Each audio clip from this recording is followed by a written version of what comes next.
You are now tuned in to the Jmack Experience Podcast. All right, we're back, and we got a very, very special guest on the show today. I want to give you a round of applause, my brother, for being here with us. Thank you. Do me a favor, drop a bomb for me. I want one. Yeah, son. We're doing it early. We're doing it early. It's the Jmack Lupe mixtape coming out 2025. Facts. Mixtape of the summer. Stay tuned, baby. We going hard in the paint. Yo, how are you feeling today, I'm feeling man? good. Remember Funk Flex? You ever listen to Funk Flex? So that's exactly where I get that inspiration from. I'm not gonna lie. I was big. It's funny we starting off. This is a great start, by the way. I used to listen to Funk Flex every Thursday night religiously in New York, and it was a time to be alive, man. So when I first moved to Rhode Island, this is back in 2001. Yeah. One of my first experiences was my first job was a place called Skippy White's. You ever heard of them? Never heard of them. You never heard of Skippy White's? So Skippy White's. That's out here though? They're no longer around. Okay. Yeah, it was one of those mixtape spots where you can get a bootleg movie. You can get a bootleg anything essentially. So it's like a bodega. Yeah, it's like a bodega, but it wasn't. Yeah, a t-shirt, a do-rag, some Phillies. I was like, "What are we doing? Is this 100% okay?" And they're like, "Just do your job, kid."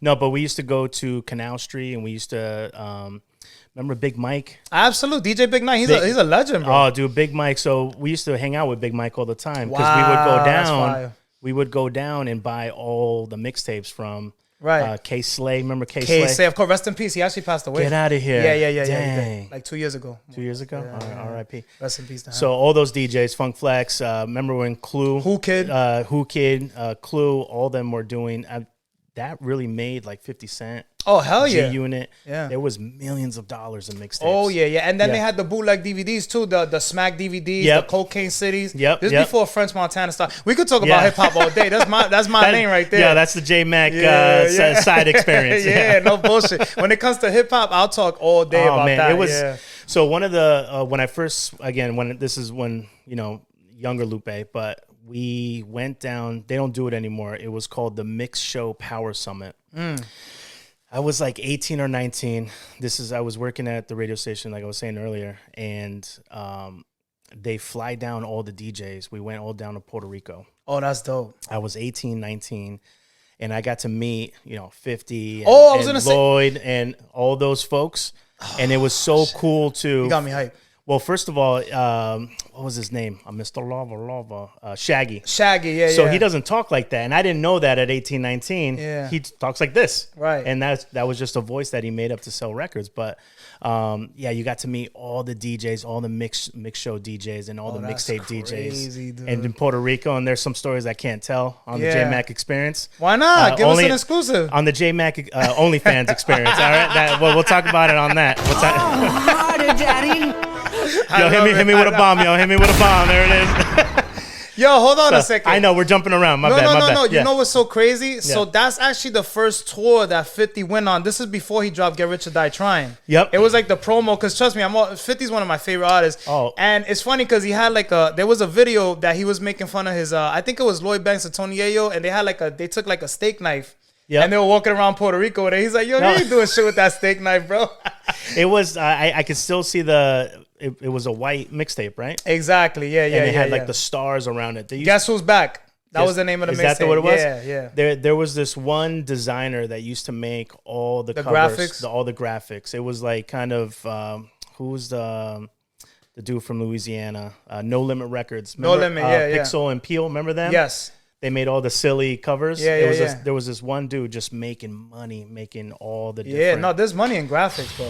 Big money. To this day, like sometimes I'll get like, cause I started with music actually, so I do a little bit of music in there, and like, dude, they've gone up. They used to be like $25 or $30 for a cover. Now it's like almost $180 sometimes, just to get a mixtape cover. And that's on the low end. Yeah. It could go up to 500, 1,000, depending on who you're dealing with. And that's crazy. And that's crazy with the technology, right? I mean, you have Canva, you have all these other things that people can make quick, but it doesn't have the feeling. It doesn't come out the same. It doesn't come out.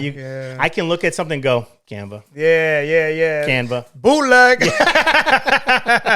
So you know, this episode's gonna be about you. We're gonna get into that was a music. random start. That was a random start. Awesome. Okay, that was awesome because you know now we can relate. We got something we can relate to. You All did right. music. It's such a small world. You never know. Yeah. Sometimes you meet people later on in life, right? Yeah. And they're on a different journey or a path, and then come to find out you have the same passions, which is awesome. Great. So, man, how are you feeling overall? I'm feeling good, man. There's you know, at this old age, gray hair is taking over my face, but it comes with experience. It comes with a lot of clarity. There's, I think this happens to a lot of folks. Sometimes it happens earlier in life, sometimes later, but you go through some sort of spiritual awakening along the way. Yeah. And you kind of realign and you figure out what is the most authentic you. And you want to surround yourself by like-minded individuals and souls. And you just want to, you kind of renegotiate with life. You go, 20, oh, it's still early. 30, oh, still young. 40, damn, scary, but still young. 50, I mean, I'm not in the 50s yet, but it's getting spooky. You renegotiate with life, right? You go, okay, well, still got some time left. I'm still, I can still move and stuff like that. So, but a lot of that stuff is a good, just beautiful wake-up call to just live life, man. And just like, I know you're Spanish, right? Yeah. Sometimes, like they say, tú te tienes que dar la cabeza par de veces, like, so you can get the point. You know what I mean? Like, exactly. or you can understand how life really works.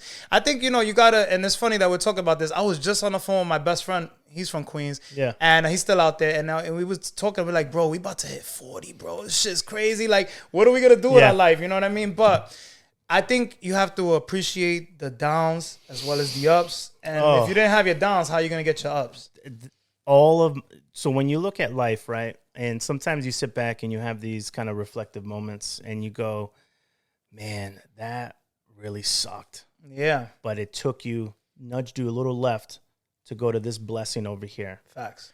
So I try to live my life now where I try to live very even keel, right? There's an old saying that even when you're up here, you go, okay, this too shall pass. Yeah.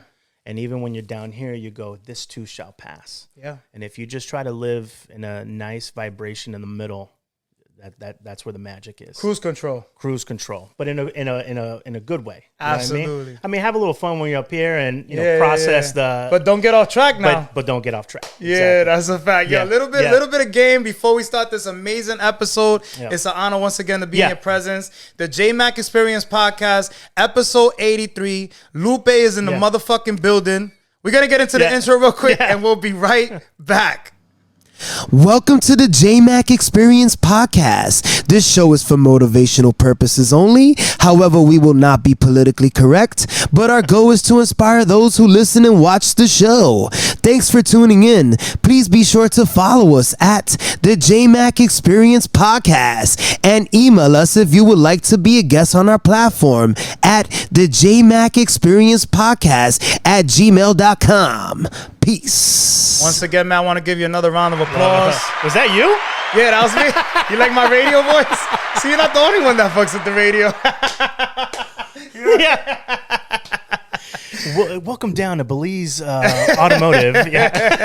Si quieres su descuento, ven para acá, ya los taxes, que ya tan tarde.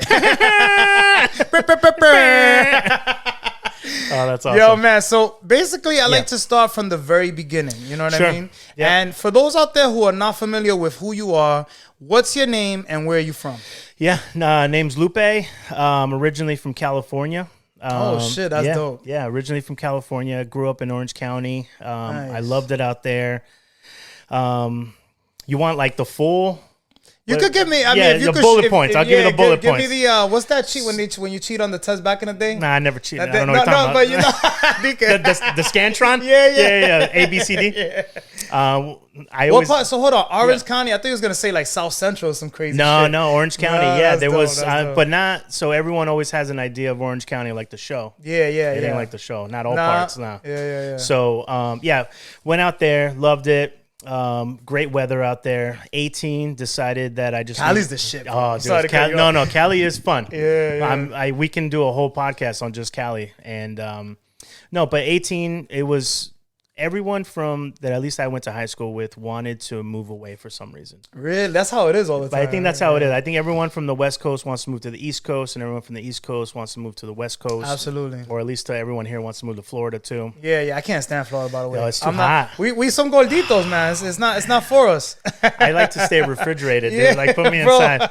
Hit me up when it's 7 p.m. with a little bit of a breeze. So, I jumped on a Greyhound bus and just went by myself, just went through my East Coast? My East Coast. So my main goal was to move to New York. Right. And I know we're aging ourselves, right? We're telling everyone's our age now, but I was in the Boston area. I was making my way down, and when I was in Rhode Island, something happened in September. And the unfortunate the Twin Towers. Yeah. Bro, can you believe I was in high school when them shits went down, bro? I was in homeroom when that happened. In homeroom? It was wild. I remember being in Rhode Island and people calling me like crazy, like, are you in? Because I told her I'm moving to New York. So everyone's like thinking I'm in New York, right? Right.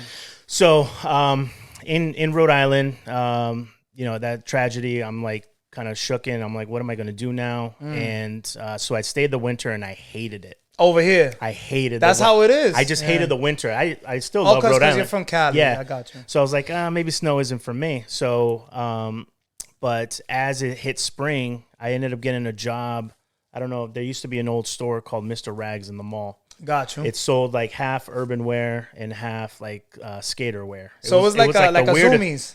Yeah, but like extreme Zoomies. Like okay. It had, it was kind of cool. It was kind of weird, but kind of cool at the same time. So then you're bringing it back for those out here who know. Mr. Rex, like, oh shit. But I had a lot of fun there. And then one day a DJ comes in and he's buying a coat for his daughter. Yeah. And we start talking, and he's like, "You don't have a Rhode Island accent. Who are you? Where are you from?" I'm Lupe. I'm from California. Da, da, da. So we start hanging out, and then just to fast forward the story, we become friends, and he ends up being a gentleman named Timothy. He goes by the name of DJ Buck, who's out in Connecticut now. Oh shit, yeah, he's dope. Shout out to him. Shout out Hot 93.7 in Hartford, Connecticut. So he's the program director over there now.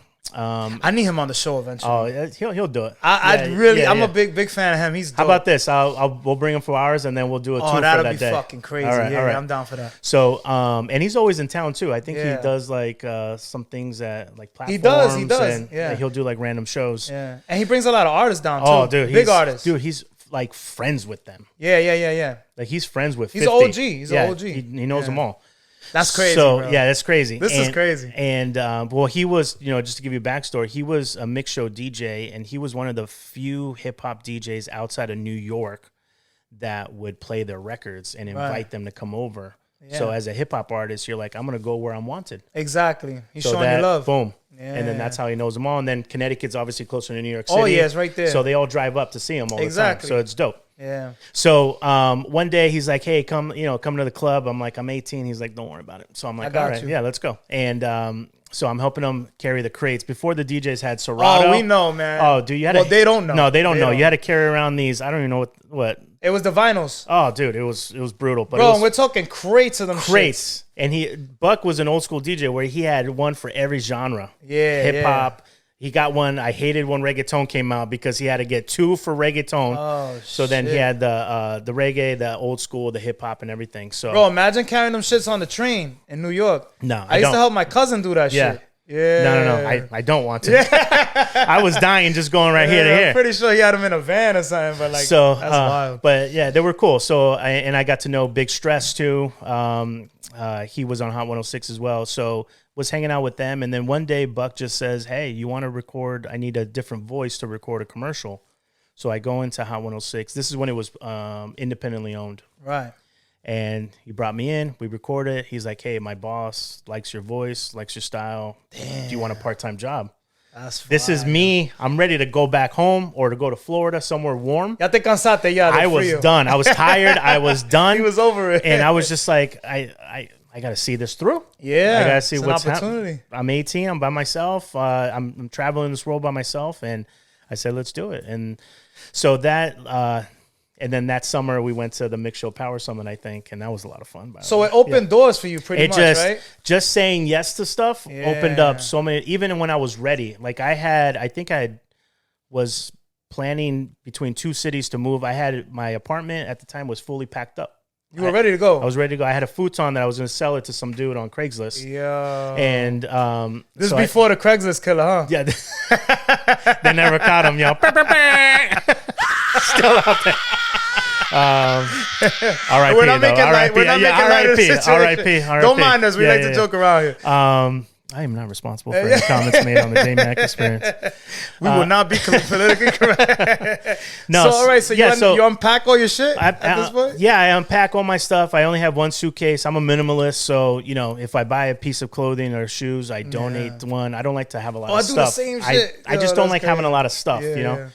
So from there, that'll obviously open up the doors to into nightlife and to going to full time on Hot 106 and meeting all that. That's how I know a lot of the media folks today. That's dope. From TV, radio, and print. It's just from my 20s working in that field. So it was fun, man. There comes a point.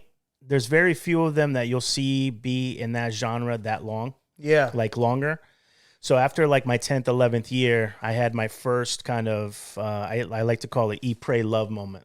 Okay. Well, like, what am I doing here type What moment? am I doing? Yeah. It's you're getting into my late 20s. I'm going, what is life about? Your parents are probably calling, ¿Qué tú estás haciendo allá? Well, everyone. Everyone was just like, what are you doing? So what I did was, again, and I've done this twice, by the way, is I sold everything.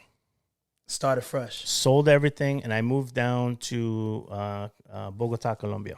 You went to Colombia? So I went down. That's a dope story. So I moved down to Bogota, Colombia for a little less than a year. Wait, hold on. What made you want to go out there out of all places? I was looking for again a spiritual awakening moment. I was looking to serve. And I was looking to volunteer, so I went down there with an organization to volunteer. Oh, like a church organization? Well, sort of like a church organization, but there's organizations out there where, like, if you just come, they'll hold you down. They hold you down as long as you do work. And I didn't even know that. Yeah, we did spent a good part of the year just volunteering, working at orphanages, helping others. Just helping others, man. So you became like a philanthropist. Like a more or less, like I just wanted to serve. Right. I wanted to doing good. I wanted to just do good. I loved my time in radio and I loved my time in nightlife and everything else, but it was always very unfulfilled. Not so much unfulfilled. It was more of like people just took. Oh, it's what they could get out of you. What they could get. So I think there's little moments in life where even till today, one of the reasons why people are on their phone, on TikTok or whatever. And, I hate that. And they love, but they're watching. Well, let's say you work at a cubicle job. Yeah.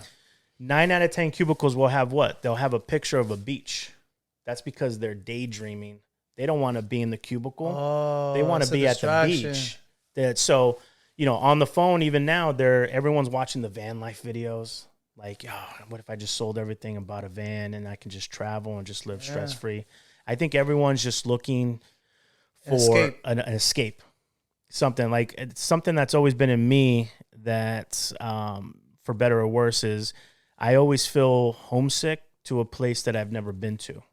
Oh, that's dope. So I like the way you put that. So it's constant. So that's why I love traveling, and that's why I said it's one of two kind of spiritual awakenings I had. So I went down there for a little bit, moved to Vegas.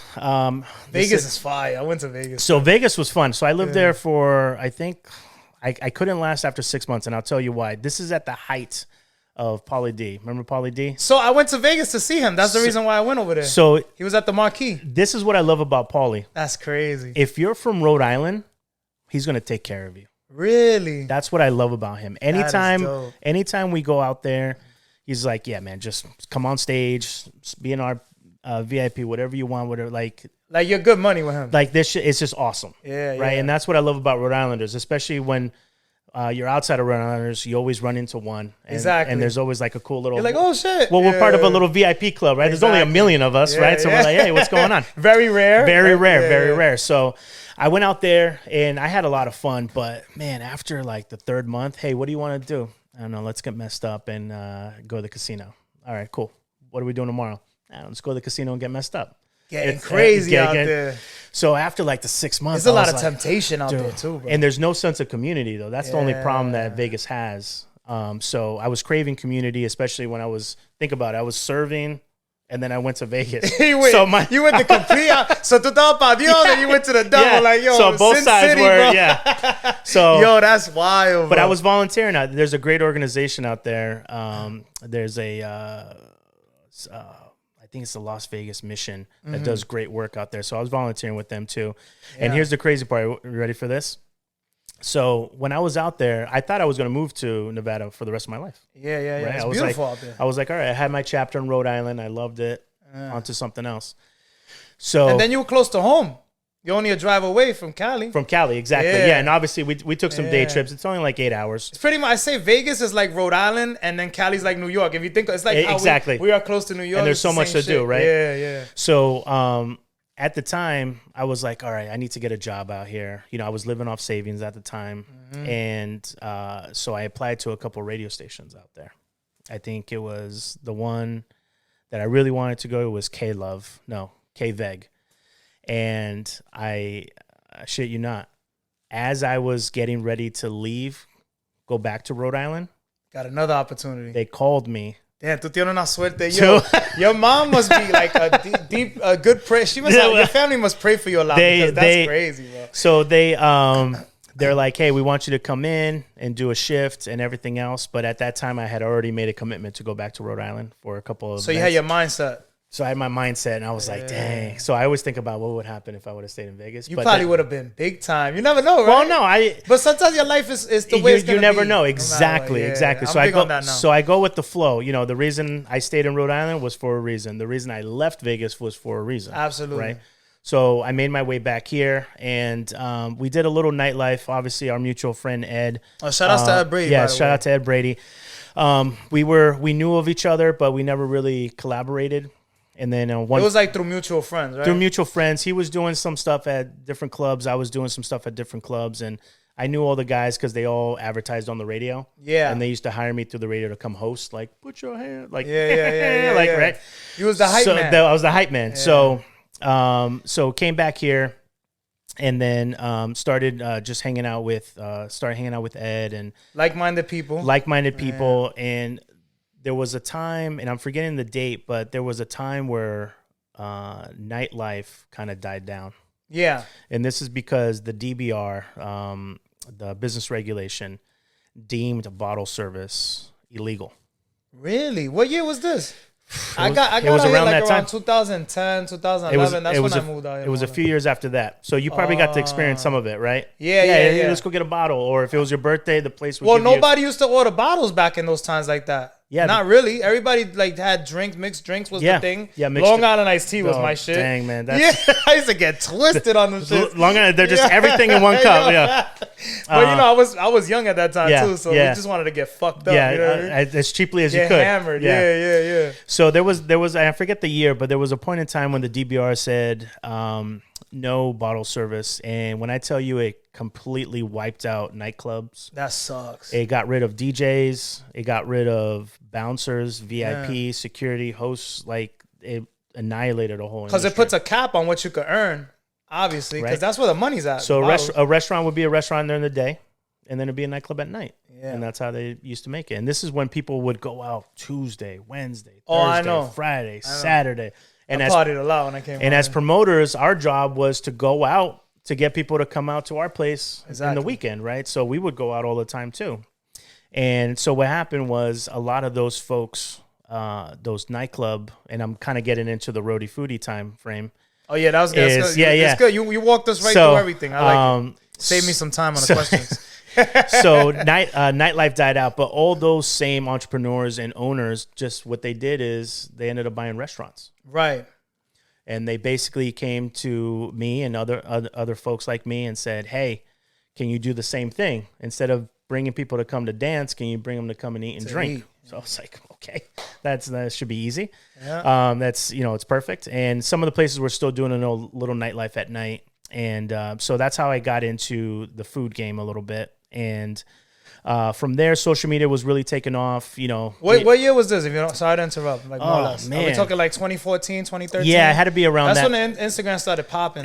Really started popping. Yeah. It was It's crazy how we seen all this shit evolve, right? Yeah, exactly. Bro, we went from, so think about this, not to cut you off, but no. we went from no cell phones. AOL dial-up service. No, we went from house phones. Yeah. Exactly, no cell phones. AOL, StarTech, Motorola, which we couldn't afford. If we had one of those, my father had one, and it was like, bro, he was paying like $300 a month for it in those days. Then and you only got so many minutes. Yeah, then you're like, call me after 9 when you get the free minutes. Yeah. Then we had the Nokia with the first game on the phone, which was the snake game. The little snake. Yep. Then we then we go to AOL. Yep. From AOL, finally we get like first social media days was like MySpace and shit like that. Sure. Then Facebook, then Instagram. It's crazy. We've seen all this shit happen, right? Even the phones, man. I remember someone. I used to love my BlackBerry and the Nextels. What was the Nextel? Had the walkie-talkie. Had the church. Oh man, those everyone that was having combos in public. Yeah. I'm like, just make the call. Yeah. But that's when save the minutes. Save the minute. That's why they did it that way. So did you ever get a sidekick? I had a sidekick bro, my hip. Did you have a two-way? Bro. You had a two-way? Absolutely, the Motorola. Bro, my hip used to weigh like 40. It looked like I had a cop gun belt on my head, bro. And I used to have a digital camera, like the Sony CyberShot, because I always used to like photography and shit like that. So I had a camcorder I used to keep in my book bag, bro. I was like the gadget man. Then the iPod came out. Oh, yeah. Imagine all this shit that we had to carry. Yep. Now everything's on one device. Right here. Isn't that crazy, And bro? I remember someone had an iPhone. I was like, what's that toy? I need the buttons. Yeah. This looks like a little kid's toy. I can't live it on my iPhone now, for real, bro. I'm part of the cult. So. That's so fast. Yeah. The rotten apple. Yeah. And then you have the people that are anti-Apple, right? Yeah. They're a cult. They're the real cult. Like Android all day. Yeah. So we went into around 2014, 2015. Okay. I started Rhody Foody, and I kind of just loved food, and the restaurants wanted to just get more people coming in. So I used to post food pics and specials and everything else. And then around 2017, I stopped a little bit because Ed and I actually opened up a grilled cheese place in downtown Providence. Is that the one that was right in front of Johnston and Wales? No, that was that. So we were competitors. But I used to work at the burrito spot right next door. Cilantro. On the other side. No, there was a grilled cheese spot in front of Johnston where I used to work in Cilantro. It was like a Chipotle kind of thing. Yeah, but Cilantro wasn't on the corner though, no? Yeah, it was on the corner. Yeah. So between Cilantro and the place was called U-Melt. Oh, U-Melt. Yes, so between U-Melt and you guys. That was yours? There's a small world. Bro. No, U-Melt wasn't ours. We had a place called Say Cheese. Oh, Say Cheese. Okay, so it was right there. And we had a huge late night crowd because of the nightclub and people days. knew who you were. You guys had the connection. So we came in, and we used to do little things like Taylor ham pork roll, which from like Jersey they eat it a lot. Yeah. So we had that, and then I think we had that for like 2 or 3 years. The only reason we left was in those years we had 3 or 4 landlords. That's tough, right? And each of them kept raising the rent big. And it's expensive. That's like the Manhattan of fucking Providence. That's the financial district. So, we're over here trying to sell $6 grilled cheeses. You have to sell a lot just to hit your monthly nut. And restaurant business is not easy, man. Not for nothing. You used to be able to, just to give everyone math, you used to be able to make, a regular restaurant, 18% profit. Yeah. Right now, yeah, you'd be lucky if it's 7. Bro, look at the eggs. The eggs is like $10. 7-8%.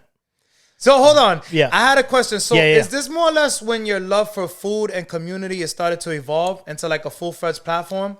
For Rhody Foody? Yeah. So yes, for the Rhody Foody part of it, before the community aspect came and kind of the networking and trying to build that community. Ed and I, when we first became roommates, we used to do this thing called Family Dinner Mondays. Right. Where we would invite all the nightlife people. Yeah. So the DJs, the bouncers, the go-go dancers, So everyone. if you wasn't on the list, you wasn't invited. You had to be exclusive. No, we invited. It was open, and every week was a different group of folks. So that's dope. That's dope. So we were really, we were nightlife, and I loved it. Right. It was a lot of fun, and so that community aspect. And I got that from having my family from the radio station. Gotcha. So as you go through life, you build these little families. Yeah, right? yeah. And then, obviously there's seasons with folks, unfortunately, which this is part of life. But, the true ones and the ones that are meant to be in your life continue on with you in those different aspects. And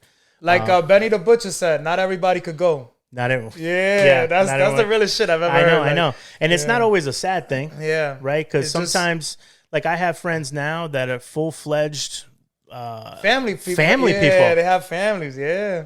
So can I hit them up on a Wednesday? Hey, let's go to this cocktail bar. Nah, they're saying, I need a month advance notice. Yeah, and then you do make those concessions. You're like, all right, well, let's go to this brunch party next month. Absolutely. And then they make it happen. They get the sitter. They do the things to make it happen. See, it's funny that you're saying that because I learned that the hard way. I used to party so hard, and this is when like I was into house music. You already know I was wild now. So like, bro, I would call people. You went to like, hip hop and house? You were a party animal. Therapy, all types of shit.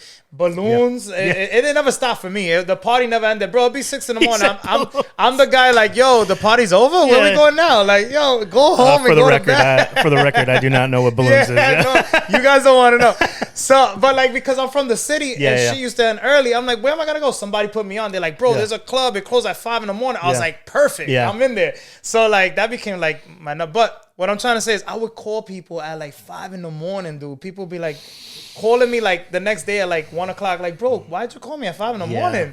I got to be at work at 9. I'm like, oh, my bad. Like, you know, so you don't know these things when you're young.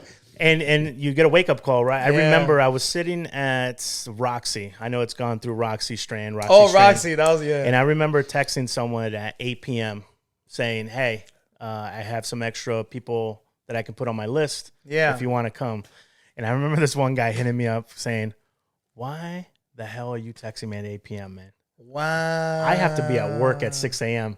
And at that point, I'm going, all right, well, he's not a club person anymore. Yeah. And this is on a Thursday, right? So you start realizing who navigates their life a different way and how and which way they want to pursue life. And that's okay. And then, you know, it happens as you age, too. Not everybody's going to be 18 forever. You know I'm that person now. I'm going, is there comfortable seating? Yeah. What's the parking situation? What time is it end? Can we go early so I can leave early? There's very few times where I can rally, right? Let me get a Celsius. Let me get a Dunkin'. Let me get a Red Bull when I get there. I can rally every so often, but I'm that guy now. I'm going, why are you texting me at midnight? Bro, I'm in bed already with my feet up. My favorite thing on here, and Ed hates it though, but I do not disturb all the time. Is my favorite feature on an iPhone. Yeah, that's crazy. Hey, I didn't get it. I heard it from you in the morning. So I want to ask you this, right? Yeah. So, you know, because the Rhody, I was looking at your platform, and like it's huge. You know what I mean? To be honest. Like, how do you choose which local spots to feature? And is it more about the food that they serve there or maybe the story behind the place? Sure. Yeah. Good question. So in the beginning, I used to post just food pics of meals that I was eating. Right. Everybody used to do that. Everyone used to do that. Yeah. Nobody does it like that no more. Well, some do. Some the new accounts, trying to do it.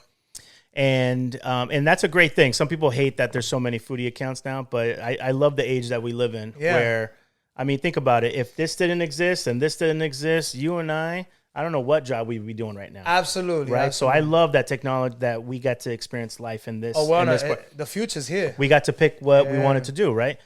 So I remember, just posting photos, and then when a new restaurant would open up, I would message. I'd be like, hey, I'd love to come by, And I remember not hearing back sometimes. And that's how they do you when you start out. Well, I'm like, this is weird. Yeah. So then I would basically message from my personal one, and I'd be like, hey, so-and-so there. And then they would call me and be like, oh, I didn't know that was you.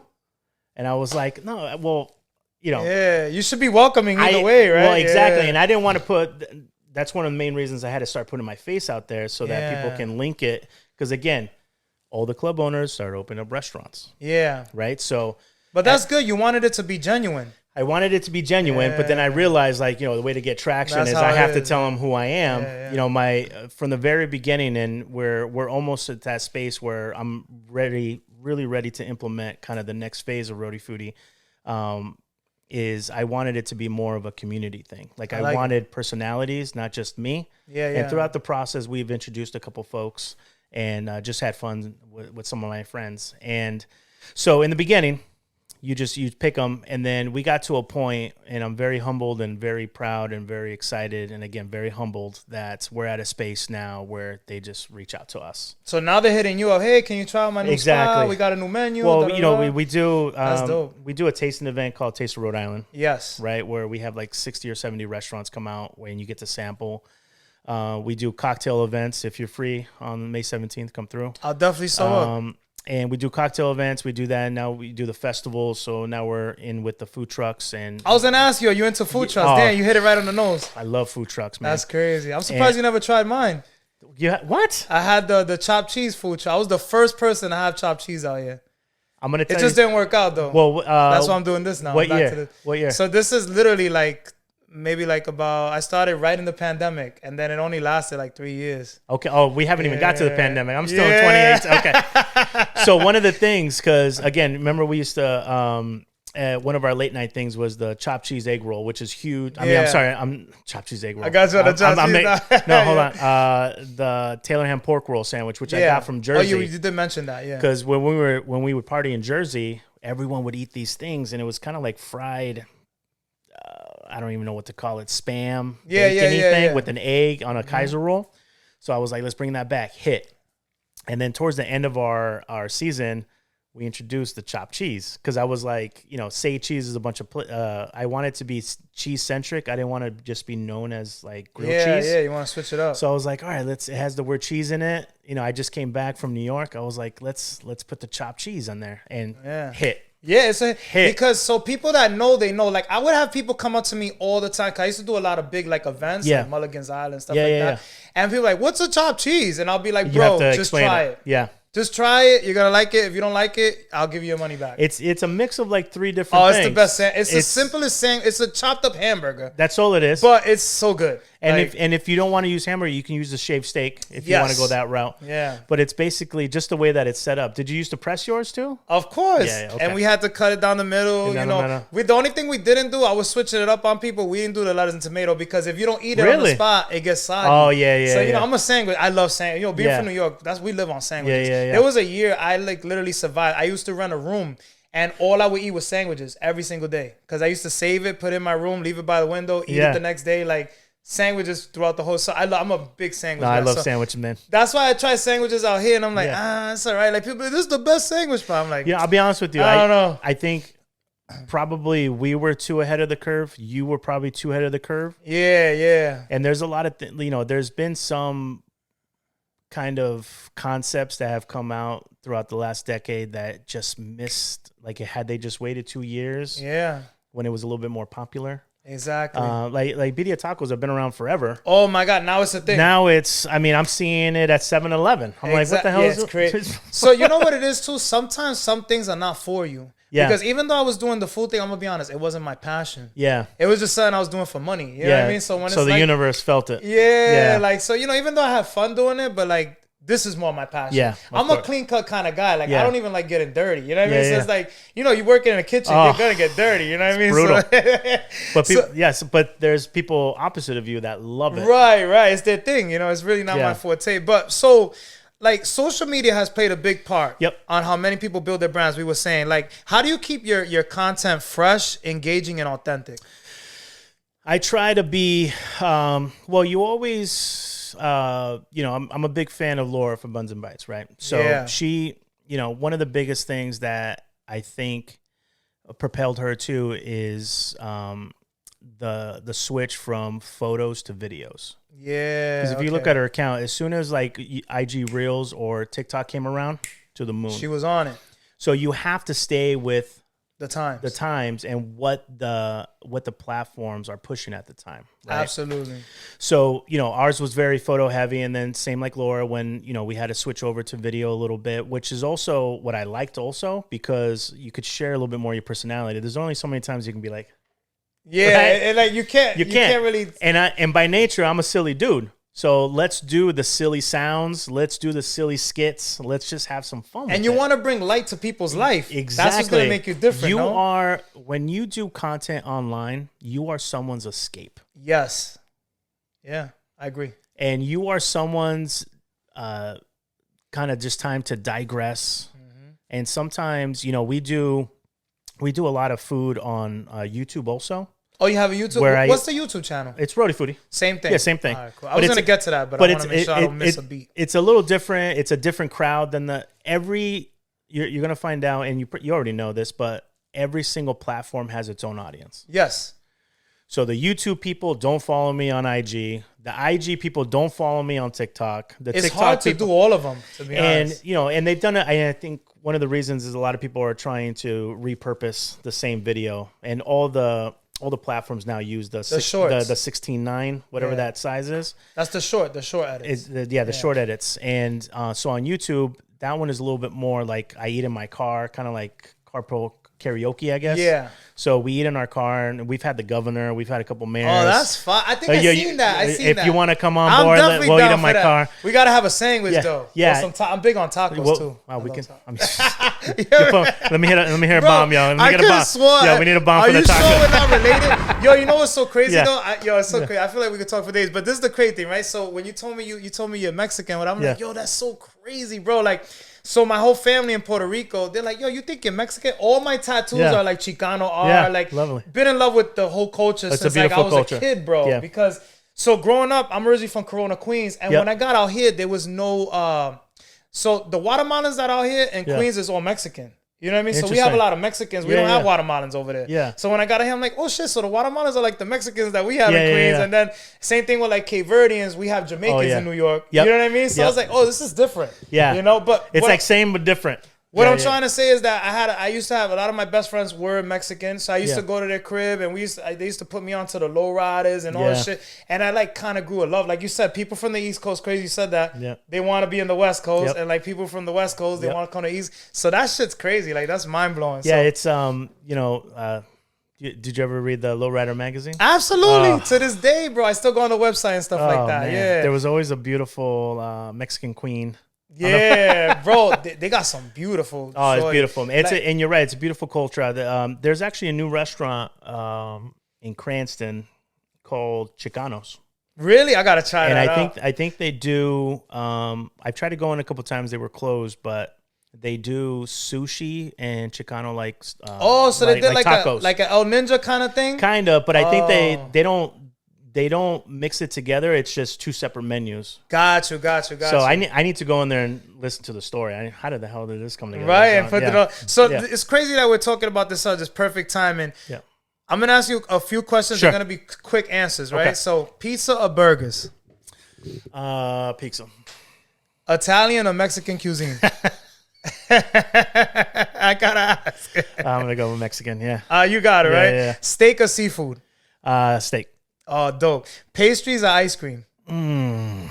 That's a tough one. See, these are questions that I can relate to. I'm like, I gotta ask him the gordito shit. If I had to, I would go ice cream. Ice cream? That's like one of those 50.5, 49.5. I think I could agree with you because there's only so much cake you can eat. Yeah. Then you feel like alto. But I love, there's such a cake, man. Oh my God. Yeah. Okay. What about beer or specialty mixed drinks? Yeah, that's a good one too. I go through my seasons. What season am I in right now? Right now we're in spring. We're approaching. Well, I'm in my life season. Yeah. Like my life season right now. Mixed drinks will tear you up. You had too many. I think beer, right? Beer would be like a safe one. I think probably last year. Yeah, I would probably be in my beer season right now. But no. I'm in my cocktail season. That's another 51.49. Well, you got that event coming up, right? Yeah. So I want to talk about those events and stuff. Like if you had to eat at one Rhode Island spot for the rest of your life, have you ever been asked this before? Which one would it be? Well, I always get asked like, "What's your favorite restaurant?" Right? Nah, I wanted to switch it up. But I always get asked like, "What's my favorite this and that?" And I always tell people like, "Do you want me to answer what Rhode Island is known for?" No. What you like? Or do you want to know what like my favorite pizza spot? Because we were talking about this the other day. I love Jeff's in East Providence. Jeff's? I've never been there. He does kind of like a New Haven style pizza, and that's just the type that I love. Right. And I love New York slices. I love Detroit's, and I love all the other stuff, but there's just something about a New Haven style pizza that just chef's kiss. Really? So what was the question though? No, if you had one spot, it doesn't matter what food it is. What Rhode Island? It has to be from Rhode Island. Oh, okay. What would be like the number one place that you could eat there for the rest of your life? It could be anywhere. I know. It could be a restaurant. It could be a lounge that serves food. It could be a food truck. But somewhere like they said, you have to eat this. Let's just give it like a time frame for the next 5 years. So I'm trying to think. This is, man, you put me on the spot. See, I came prepared. I wanted to ask you some good shit. Well, now I'm thinking 5 years. I want a nice spread. There's a little bit of everything. Because everything changes, right? Yeah. You don't want to stick to one thing. Well, maybe we need to create a spot. Maybe we need to create a spot. You're gonna be politically correct on this one. I like. Let's create a spot where there's a little bit of everything. Cool. I would choose something like a food hall or somewhere I can get a little bit. Like the way they got a full court. Yeah, the track 15. Oh, or something okay. like that. Boom. Okay, gotcha. All right, I like it. Now, is there anywhere that you haven't been yet that's on your radar right now that you like? I gotta go there. I gotta try that food on. Yeah, there's a new Mexican joint, Celitos, I think. And the Chicanos one you said too, right? And the Chicanos, there's a lot, man. There's Sombra too on East Greenwich that I heard of Sombra. You know, there's one place, yeah.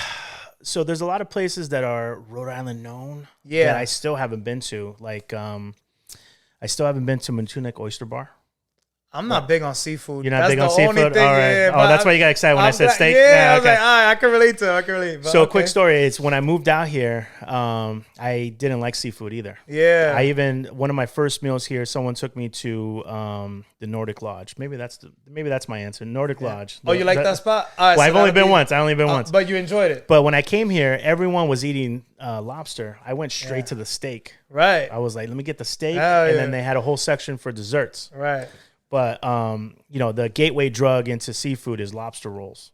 Yeah. So I had a lobster roll. I was like, okay, not bad. And then you graduate into oysters Start having other and the calamari. I like calamari. I'm not gonna lie. And on a hot summer day, like when I go to the Last Resort, I must have the calamari. Yeah, it's a go-to with a margarita. And then there's some places that get funky with it too. They'll do like the a la mama, or they'll do a buffalo chicken version of it. Yeah. They just go crazy. Marquetti's got some good calamari too. Do they? I haven't had it over there. Yeah, and they give you a lot. Really? Like, sometimes you get calamari, like, that's it. I think they're known for that though too, right? They're known for like big portions. Yeah, for like $10 you get a whole bucket. Yeah. So what's been the most rewarding part of building this whole platform and this movement that you're on right now? On which platform? The Rhody Foody? Rhody Foody. Rhody Foody. Good question. So for the state of Rhode Island, I consider our food scene, right? Our food and beverage scene kind of like a natural resource. Right. We don't mine diamonds here. At least I don't know that. Yeah. We don't mine this. We don't mine that.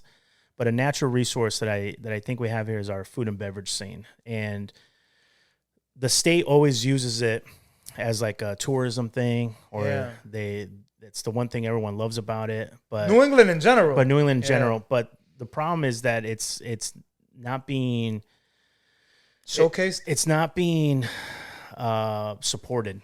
Oh, gotcha. Okay. It's not being supported. So one of the reasons I kind of started Rhody Foody was, again, from the restaurant scene, is I consider everyone in the F&B world kind of like my brothers and sisters, right? Gotcha. And I know that around that time, they were really hurting, especially after the nightlife stuff. And especially after, we haven't even gone to the pandemic yet, but everyone was just hurting, man. And it was when you're seeing your family just hurt, you're like, I got to step up. Yeah. I got to step up. Even during, when COVID first hit, I went out on my own dime and we did a video series on YouTube called 100 Local Restaurants in 100 Days. Oh, that's fire. So every single day, even Mondays, I would go out and I would order takeout and I would promote that this restaurant is doing take. That was crazy times. I don't know if we always forget how crazy that time was. It's crazy how it was only a few years ago. It was just a few years ago. So we went out. I think I'm still paying off that credit card, but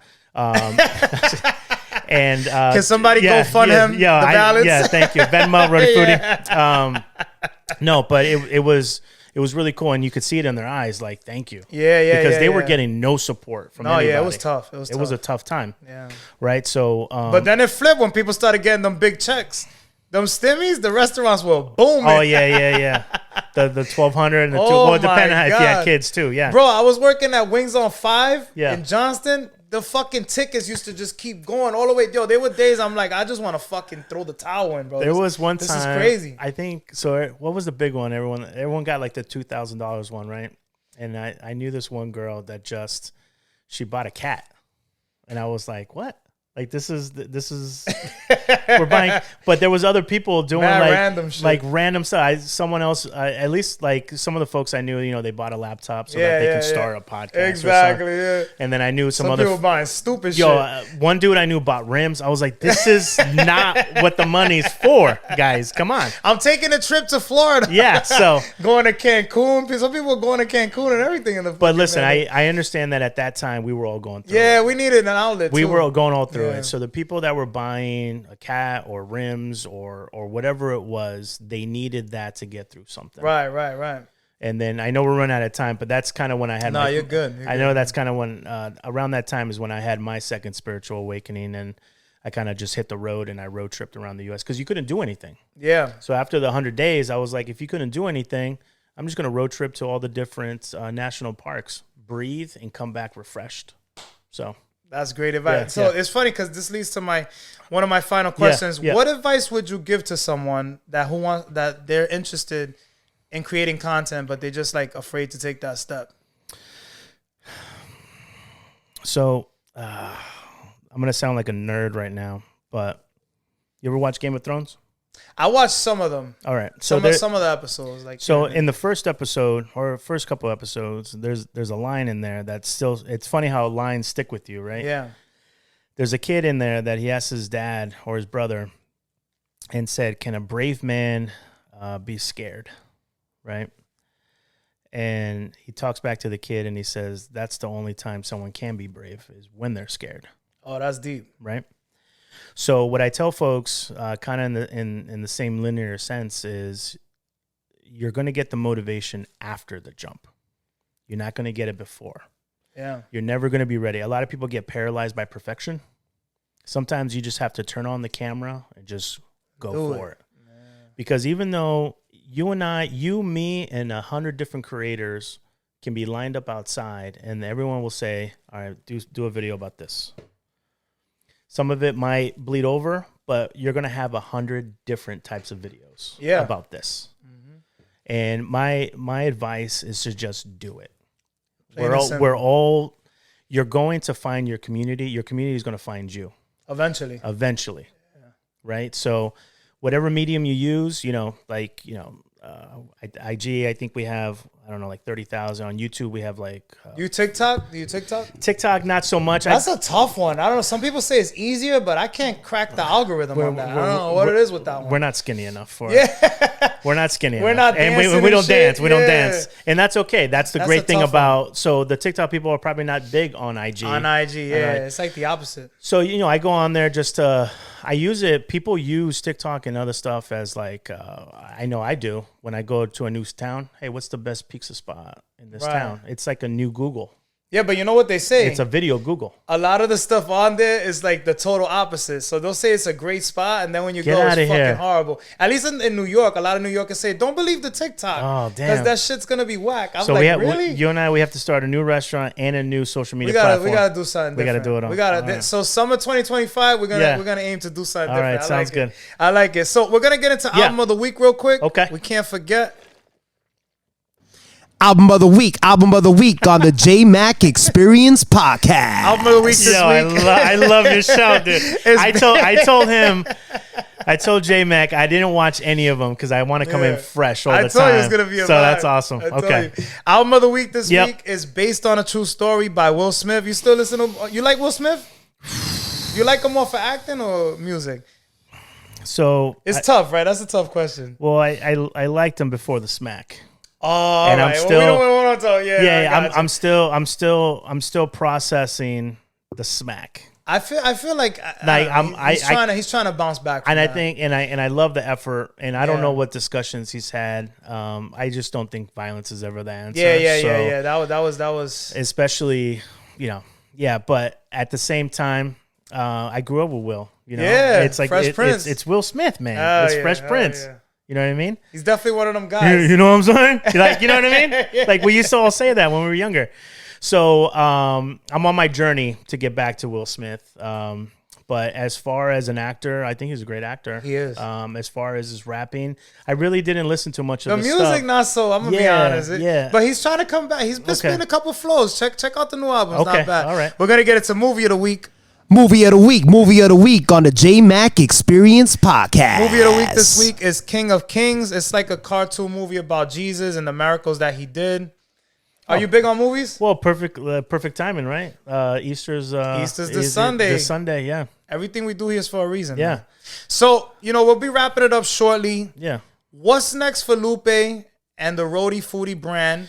Yeah. And is there anything else that you want to promote that I didn't cover or that I might have missed? Probably the only thing I want to promote is be a good human. That's probably that. I like as far as what we got going on, as far as Rhody Foody goes, this year, you're gonna start seeing a little less of my face and a little of new faces. You were saying you want to get other people involved. which I love, and my thing is eventually, J-Mac, you're gonna get to a point where you're gonna need a team. Exactly. Right, you can't do it alone. It's tough, as you go. Right, you want to bring people. It's hard to juggle all this shit. Yeah, of course, and I see it. Don't even we met yesterday. I saw you hustling and doing your thing. So, let's talk about before we go. We gotta mention the Quahog. The Quahog Creative. So, which is a lovely place, by the way. So Rhody Foody, implementing. We're doing more food shows, more activations. Rhode Island Night Market. We're still doing a lot of festivals. We're going to be at the new soccer stadium in Pawtucket. We're doing some activations there. We're doing a Garden City Farmers Market for the first time ever in Garden City this May.